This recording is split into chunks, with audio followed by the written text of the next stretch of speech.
ఒకరికొకరు స్వీట్లు తినిపించుకొని అనితమ్మ నాయకత్వం వర్ధిల్లాలంటూ నినాదాలు.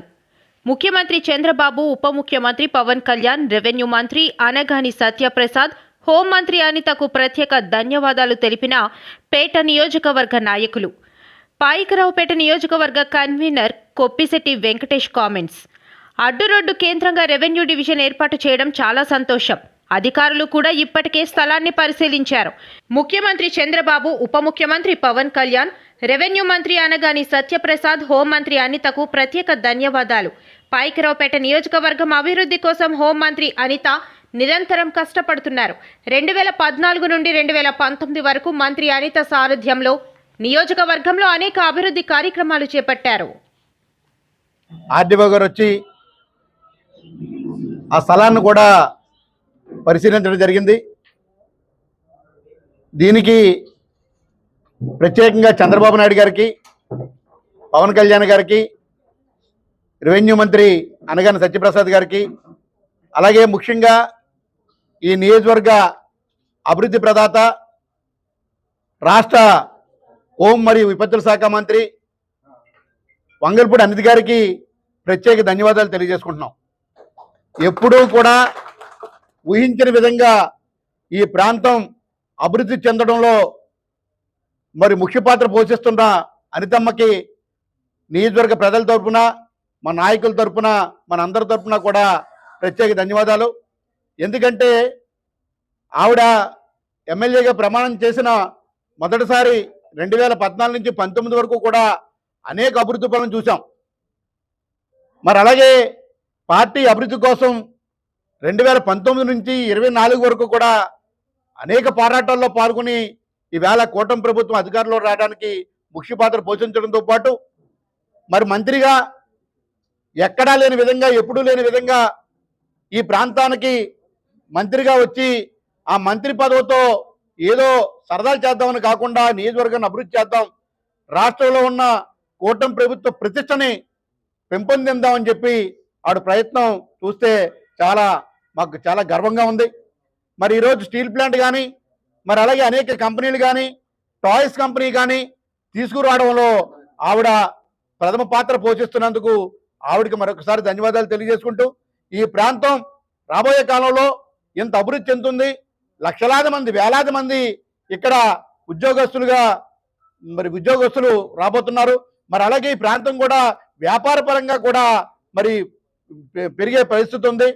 మరి నిన్ననే మరి కొత్తగా వచ్చిన ఎలమంచిలి కొత్త పెళ్లి కొడుకు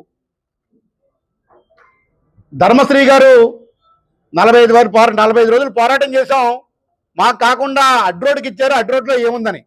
అసలు అడ్రోడ్ సంగతి నీకేం తెలుసు ధర్మశ్రీ గారు? అడ్రోడ్లో ఈవేళ బ్రహ్మాండమైన వ్యాపార సంస్థ ఉంది. అది చౌరస్తా 4 రోడ్లు కూడలది. లక్షలాది మంది అడ్రోడ్లో ప్రతిరోజు కూడా మరి వస్తూ పోతూ ఉంటారు. మరి అలాగే యలమంచిల్లో మీరు రెవెన్యూ డివిజన్ ఏర్పాటు చేస్తాననుకున్నప్పుడు గత 5 సంవత్సరాలు మీ ప్రభుత్వం ఏం చేసింది? నేరం, ఘోరం, భారం అన్నారు. అసలు ప్రభుత్వానికి మీరే భారం. ఆ రోజు ప్రజలకి మీరు భారం కాకపోతే ఈవేళ మిమ్మల్ని ఎక్కడో కూడా 11 సీట్లకి మరి ప్రజలు చేసిన పరిస్థితి మీ అందరూ గమనించాలి. రాబోయే కాలంలో 3 సంవత్సరాల తర్వాత మళ్ళీ మేము మా యలమంచిలు తెచ్చుకుంటామంటే మీ ప్రభుత్వం వచ్చేది లేదు, చచ్చేది లేదు. మరి ఎప్పుడు కూడా ఈ కూటమి ప్రభుత్వం ఇంకో 30 సంవత్సరాలు అధికారంలో ఉండడం ఖాయం. ఇది గమనించాలి. మాట్లాడే ముందు ఆలోచించాలి. ఎవరు ఎన్నిపోటు పడిచారు? ప్రజలకు మీరు ఎన్నిపోటు పడిచారు.